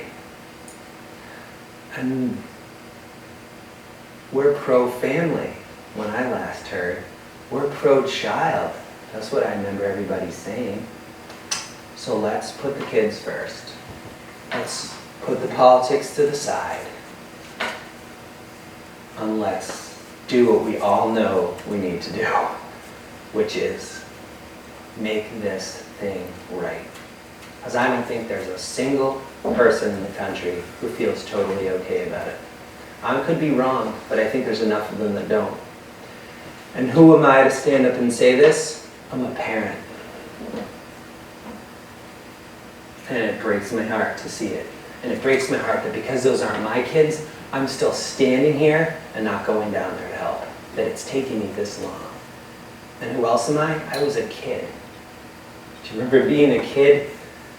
I thought my parents were jerks a lot of times. I don't like my parents half the time because they didn't do what I wanted, right? I had problems with my parents. They still loved me and it was okay. Did I want to be taken from my parents and put in prison for nothing? No. No kid would want that. Would I want to be given away to an unvetted person and have the records lost? No. Would I want to be lost in a private prison system? No. So I have to listen to that kid that still lives inside me, and I have to listen to my heart as a parent and say, yes, I will do the swim projects I plan to do, but first, I'm going, and I think this is the route I'm going to go. This is the 2016 county by county election result map. So if your goal were to not get murdered on the way to Texas, one way to do it would be like that. Just can't resist making one joke. So as you know, when you get to Pennsylvania, you can kind of go 1, 2, or 3. So I think I'm going to do 3. We'll see. Then I'm going to go to El Paso, and then I'll go back in this direction and walk the whole border. And I'm going to visit every facility where they're detained kids, and I'm going to respectfully request that they free the children, find them, bring them back to their families. And whatever it takes to do that, to get there, I'm going to stick with it and do. Because if I were in there and I were a kid, that's what I would want. And I just read Eva Eger's book, which I highly recommend, The Choice. She's 90. She wrote a memoir about her time in Auschwitz, and then her career after that as a trauma therapist. You know what she said her number one thought was when she's at Auschwitz? Does anyone even know I'm here? Does anyone even know where I am? I'm thinking there's some kids in America in a prison right now thinking that. And you know what's terrible? Nobody does know where some of them are. We don't even know where some of them are. So just for fun, I'll say this. And I love taking back this language. I'm a patriot. I went to kindergarten in Concord, Massachusetts. I grew up reading and learning about people. I'm sure the stories were broad strokes. about people who put it all on the line because something didn't feel right to them. Something doesn't feel right to me. So I'm going to go back to Concord, and I'm going to maybe stand outside my old kindergarten and light that torch and say, it's time for a revolution of the heart. And the weapon has to be kindness. Because that's exactly what we didn't show these kids. And that's exactly what I'm not showing myself when I beat myself up. So, maybe the hashtags will change, but you'll see this material again. And no, there's no website up yet. And you are the first group of people, my mother doesn't even know, to hear this information, but I thought it's the thing. If any of you want to work together, offer spiritual support, walk along, hold the torch for a little bit. Here's John's going to roll his eyes. Give me a place to stay when I walk through the area. Of course. Then I welcome it. And for what it's worth, I did tell my sister Eliza, and she's like, oh, Jesus, they're going to kill you in like Arkansas. And I'm like, okay, I'm not afraid to die. I'm really not. I'm afraid of being beaten and tortured and injured and disabled and all those things, okay? And I'm afraid of discomfort, like I always was. But hey, I have to admit this one thing, and I said this to her, and I'm going to say it to you. If you came to me and said, Rowan and Salilo, your daughters, we don't know where they are. Maybe they're lost, maybe they're in a prison, maybe they're lost in a prison. Do you want them back? I'd say, yeah, I want them back. And if they said, okay, we'll find them and we'll get them back, but you're not going to make it. You're going to die in that process. Are you okay with that? Of course I'm okay with that. Every parent's okay with that. It's a crappy deal, but every parent would take that deal. So I don't want to die. That's not the goal. But that's not what scares me. Dying's not what scares me. What scares me is what's going to die inside me. If I go through all of this, if I learned all of this, if I said, I want to see if there's a way to treat other people the way I would want to be treated, and I feel into this one, and I do nothing. So, I don't know how it's going to go, and I don't know how I'm going to get there, and I don't know what hits I'll take, or how I'll raise the money, or what will become of my personal life. And this is familiar territory, because the same thing has been true before every single one of my swim projects. So maybe, like the kindness thing, which is near impossible to see how I'm going to get my way through, this too is the perfect project for me to try.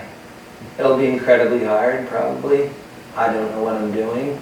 All I know for sure is that this is a direction I'm led in. It's in my heart to do this thing.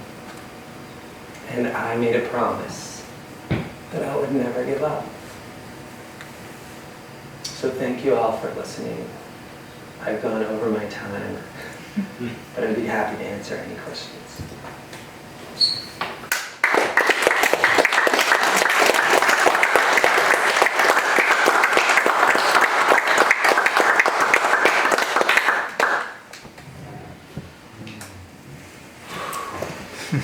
Thank you for being a group that I would feel like you were the right people to, I want to say come out in this way. It's scary, but I thought you'd get it. My mom was, whatever it's called, is it by convincement? When you go to all different churches and this and that because your parents are like, keep trying things, and you like that. So she liked Quaker Meeting. So she used to bring me when I was young, and I remember thinking, well, like most 15-year-olds, I remember thinking, this is cool, nobody does anything if you fall asleep. That's pretty cool. Very nice about it. But everyone was super kind. That's what I remember. They're all nice, they're all kind. So I thought, all right. I had the same feeling at Pendle Hill. So I'll put this out there to them. And we are so glad you came to us with this message. Thank you. Feel free to ask me though, like, do I pee in my wetsuit or whatever you want to ask, it's fine. Are there some questions? Do you want to take a minute to think? I have a question. Yeah. Among many, but you're drawing attention to things like being in the environment. Yeah. But you've said "we" a number of times, and I don't know whether I'm assuming that you're speaking of a team that's doing this because you have a rescue boat or something. Mm-hmm. But I'm wondering about the drawing attention to the fact that you're doing something in advance so that when you are doing a swim along the Hudson, you know, and the local media knows that you're going to be stopping at Peekskill tonight and appearing at the Unitarian Church. How do you orchestrate that, or do you just wait to be noticed? And if you do orchestrate it, what kind of a team of putting the word out do you use, and how do you go about doing that? So we didn't used to orchestrate in the beginning, as you know from the Connecticut River swim, right? People just found out somebody's in the river, and then the media came. But since then we do. So someone in the boat, one or two people in the escort boat, and that help me with swim logistics, someone on land, and then very often we have volunteer PR outreach team. So that's local people in the region, and that's a pro.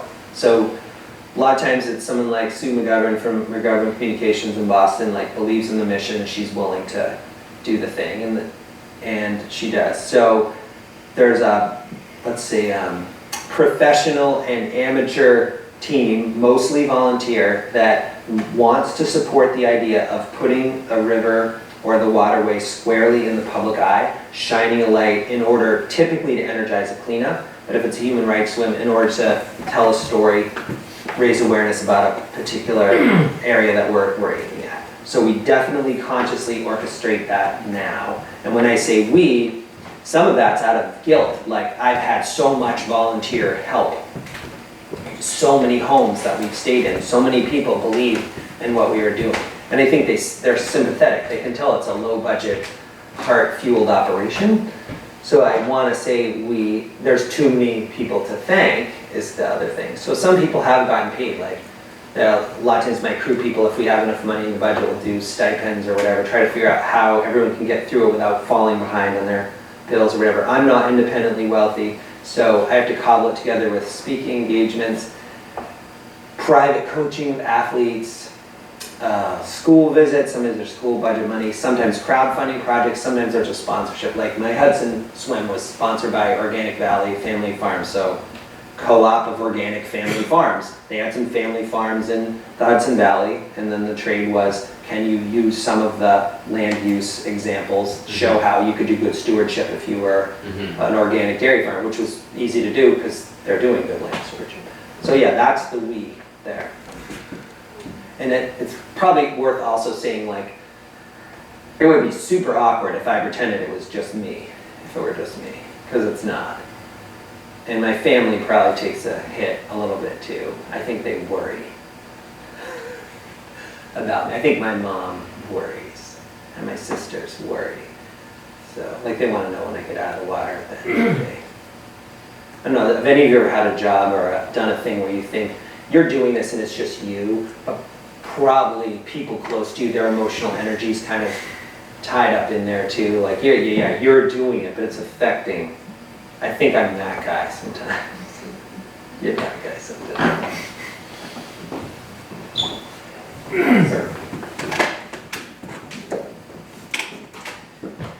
When you finished, Christopher, you said, "Thank you for coming out." And my first thought was, "Thank you, Christopher, for coming out." Oh, thank you. And what I was resonating with, it felt to me as though you got in touch with some deeper spiritual truth, and you were willing to share, to come out with that deeper spiritual truth. And it touched me deeply. Thank you. Thank you.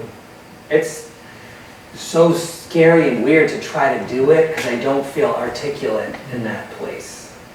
Like I don't have a polished way of trying to transmit it to you guys. Maybe I will 6 months from now. Well, just to give you some feedback, you were very effective Yes.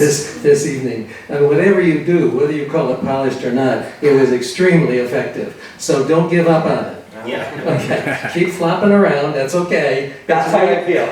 It's really effective. Just keep going.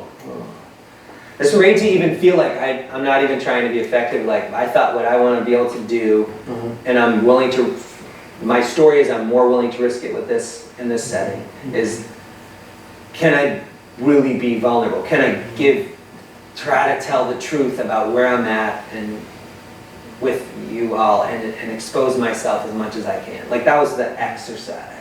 So you could give this talk very effectively to the General Assembly of the United Nations, and you would have them all in the palm of your hand.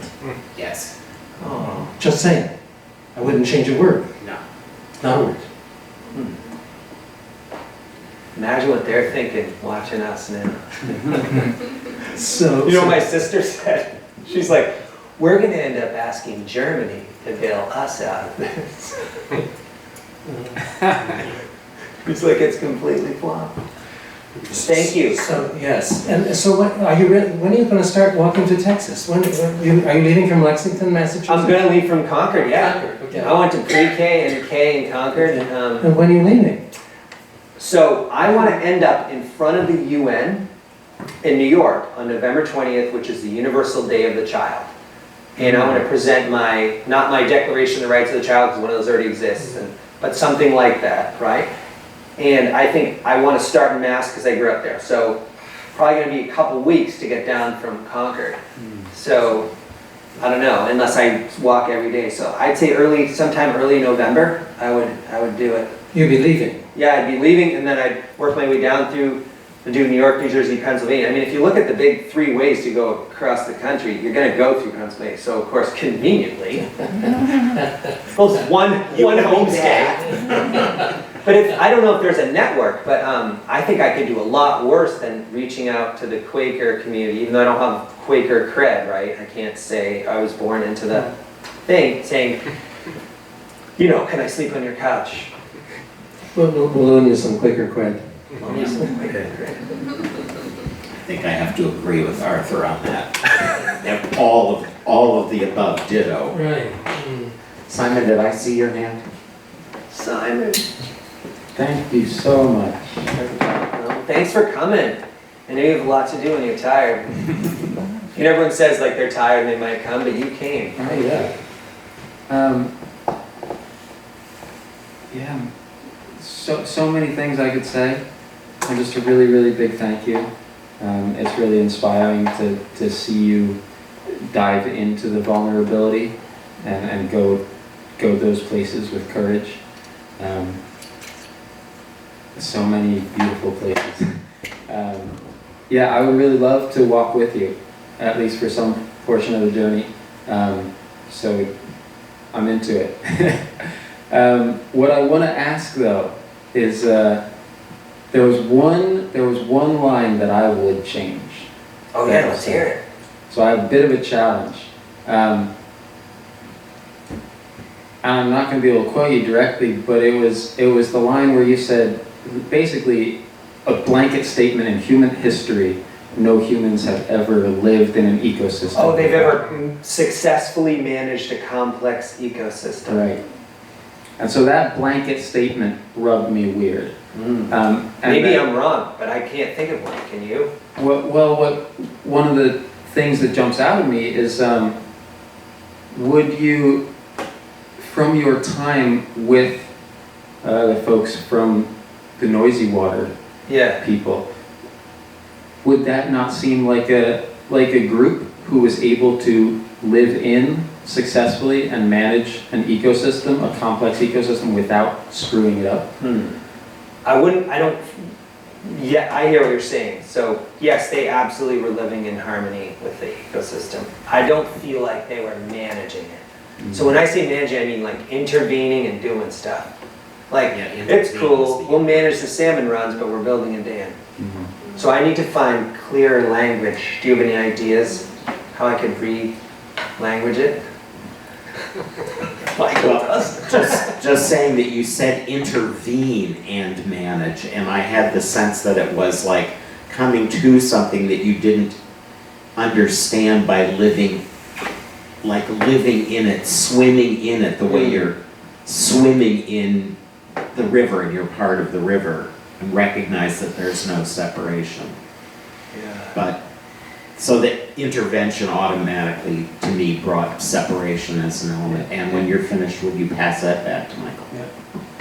I agree with what John said. I think that language and that idea starts from a place of separation. Yeah. And so, I don't know, there's some way where that idea really knits well into the whole arc of what you're saying. But there's some tweak there to make that point more powerful. Yeah.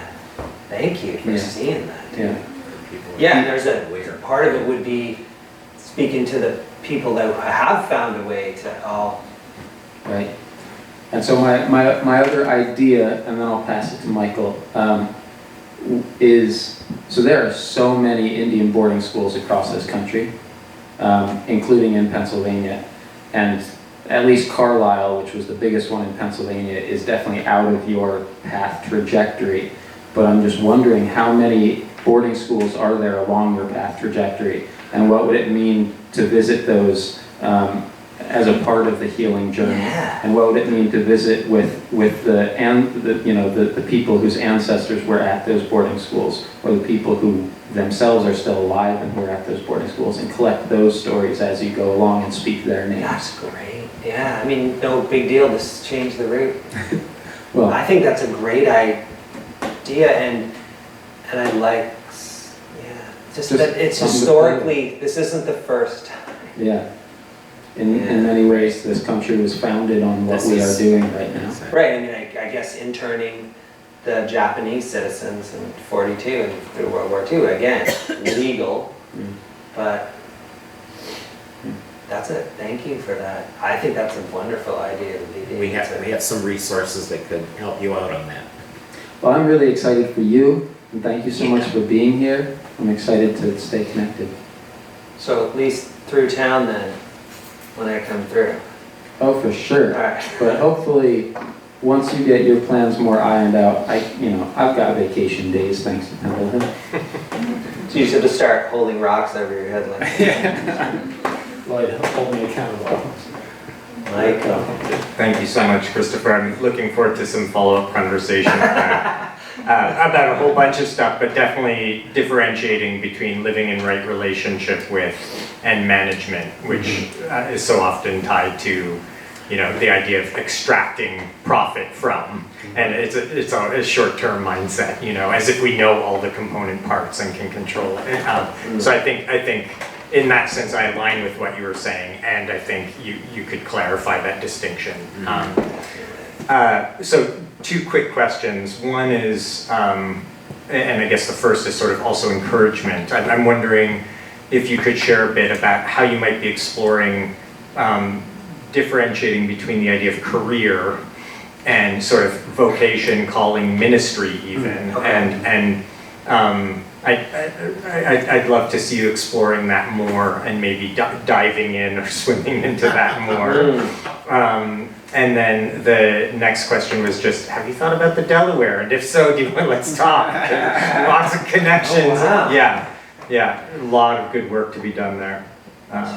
Well, they'll do the easy one first. Yes, I thought about the Delaware, and it's a great river and a lot of issues on there, including some factory farm stuff that's and a great historical connection. So more than happy to explore that as a river swim, and then making the Delaware more friends, giving it a larger audience. I think there's a way it's uncelebrated too.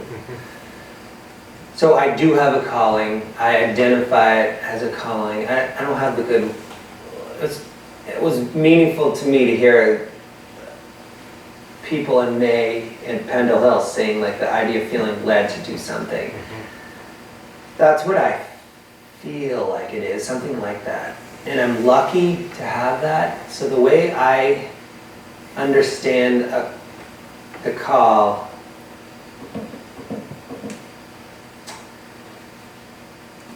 if it's what I have to do, or I can't live with myself, is almost how I feel about it. If I were lying there on my deathbed, it would be the thing I knew I had to do, and that if I didn't do it, I couldn't die satisfied. So I can come to it that way. In terms of my physical experience of it, I experience of it as a really, something that comes over me in a really deep thing. And in my life, it's sort of shown up, the next thing and the next thing, and it can be really tiring. When I gave my TED Talk, they asked me to talk about finding your calling, and I did finding and surviving your calling. And I said, it's not all it's cracked up to be. It's a gift to get a sense of purpose, like I've gotten sometimes. But sometimes it feels like the calling's in the saddle, and it's riding me. Or sometimes it feels like I'm getting dragged behind the pickup truck of my calling. So I think, whether we're talking about a calling or any other language for purpose-driven work that's coming from a deep place, like you have to do this.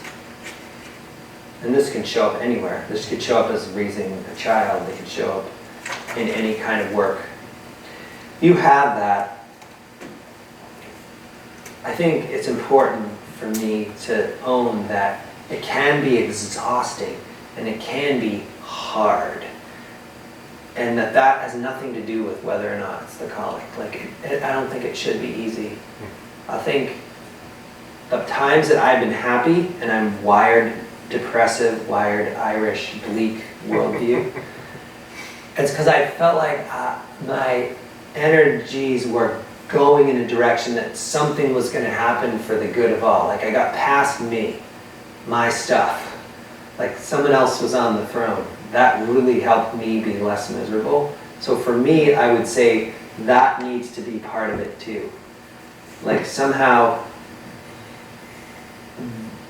there's not going to be a lot of external reward, but for me as a doer, but there's going to be an internal reward of knowing, like, this is what was most deeply right for me, and it's going to help somebody else. So if somebody said, how would I find my calling, I would say, and good luck with this in America, I would say, don't go out there looking for it.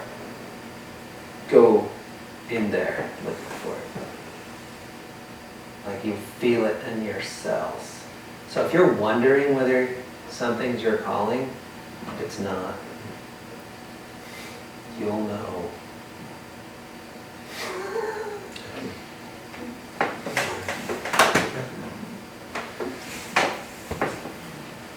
Such a Tracy when you're done with Sorry.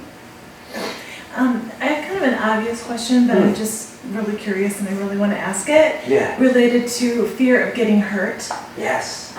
Because you talk about, you have that fear and you just sort of set it aside and you just keep going, Mm-hmm. And obviously you swum through a lot of toxic things and things that could make you sick, and you haven't mentioned getting sick.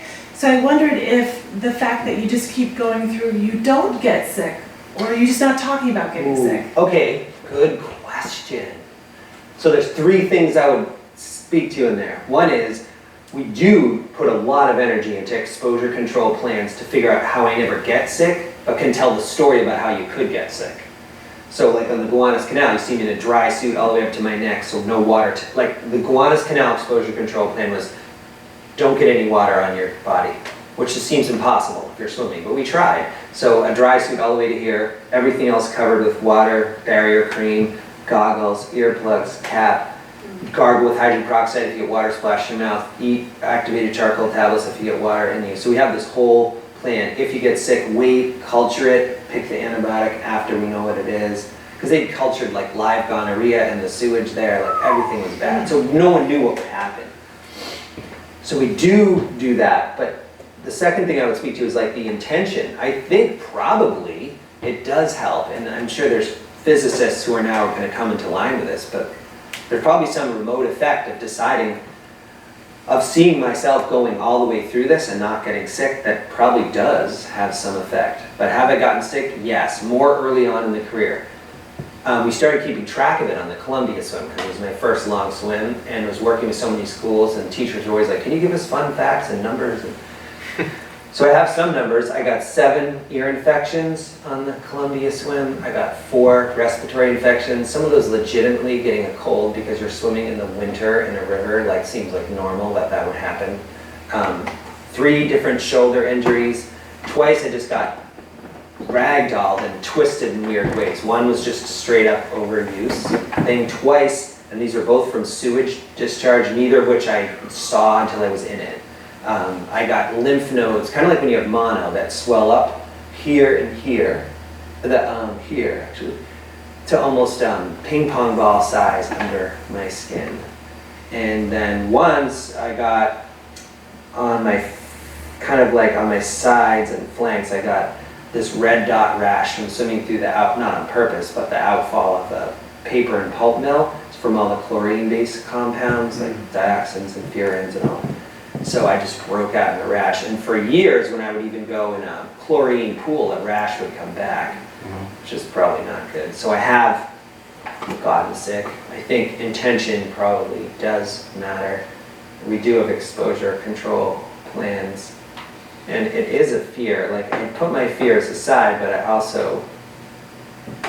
still have them. I think one thing I would clarify from my talk is say, like, if let's look at getting sick. So I'm afraid of getting sick. I'm afraid of feeling afraid about getting sick. I'm afraid of feeling afraid because I'm sick and I'm afraid. So most of my fears are fears of other fears. And this shows up elsewhere, like as an athlete, if I looked at, like, forget swimming, if I looked at like my running, right? My running. So I'm afraid in a 5K, I'm like, I'm gonna have to run above threshold, right? If I'm gonna do well, so it's gonna hurt, fine. I'm not afraid so much of how it feels to run at like my heart beating 206 beats a minute and like out of breath, crazy, you know, at 51 years old in the aging race car. That's how I feel. But I'm afraid of that feeling of the discomfort, and I'm afraid of the anxiety I feel about the feeling. So I'm just going to own that there's these layers of fear, and the fear of the fear that comes when it's happening, but the actual happening has never measured up to all these other fears I managed to stack up unhelpfully.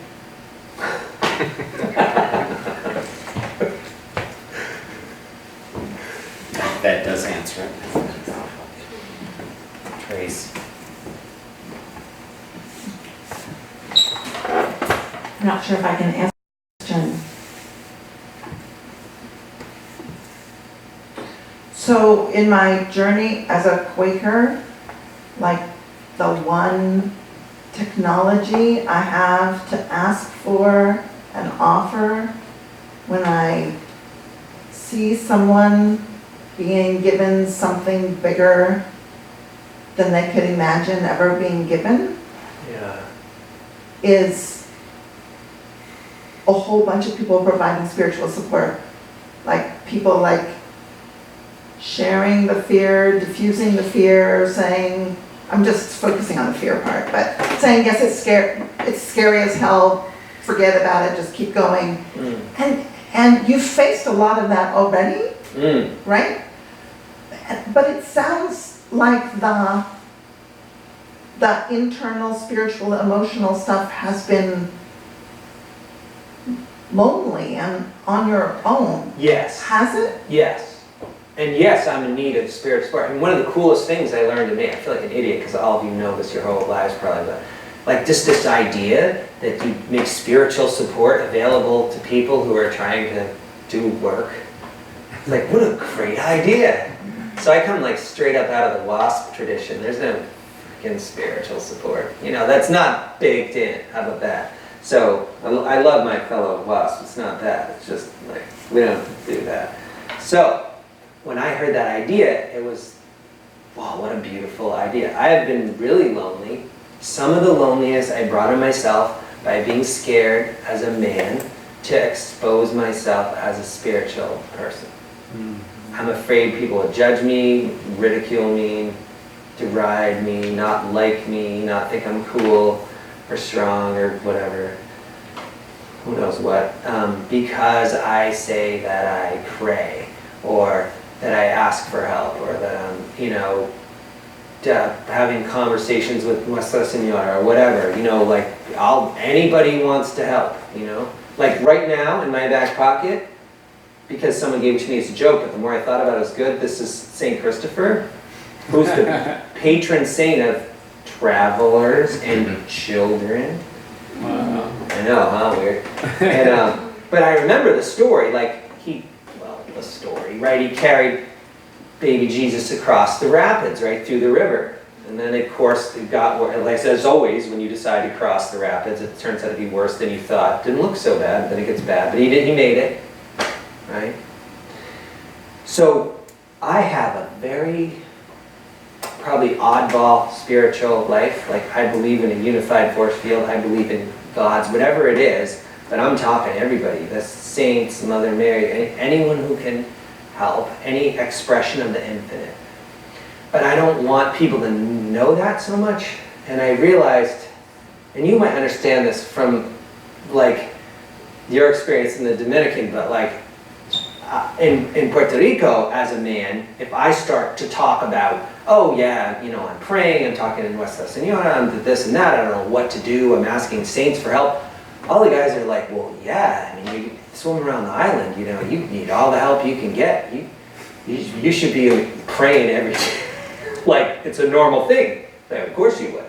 But I have a story that if I do that just in regular America, all the guys, you're like, what are you doing? So that is to say that I've caused myself some of that loneliness and isolation by being afraid to be exposed in that place.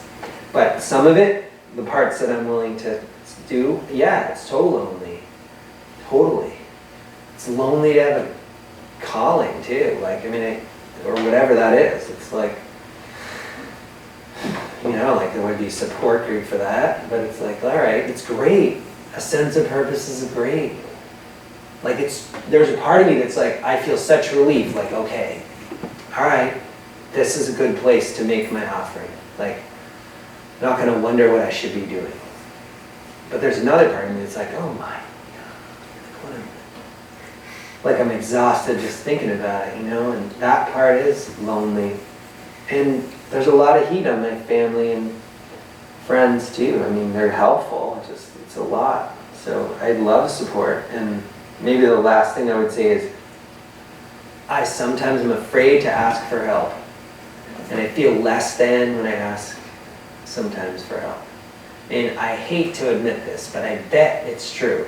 I bet there's a part of me that sometimes thinks when other people ask for help, that they're weak or that they should have been able to do it. That's awkward. I think I sometimes think that. So I'm lonely. So somehow this seems related to that. You said you were worried you weren't polished enough. Just now when you're talking to Arthur. So by my book, yeah, we're called to be kind, but being real. Right. Being absolutely, completely real and authentic. That's not about polish, that's not about finding the right words, that's not about and that's why it was so powerful. Right. Because you were just completely real. You were you through and through. Well, that feels good because that's what I was going for. You succeeded.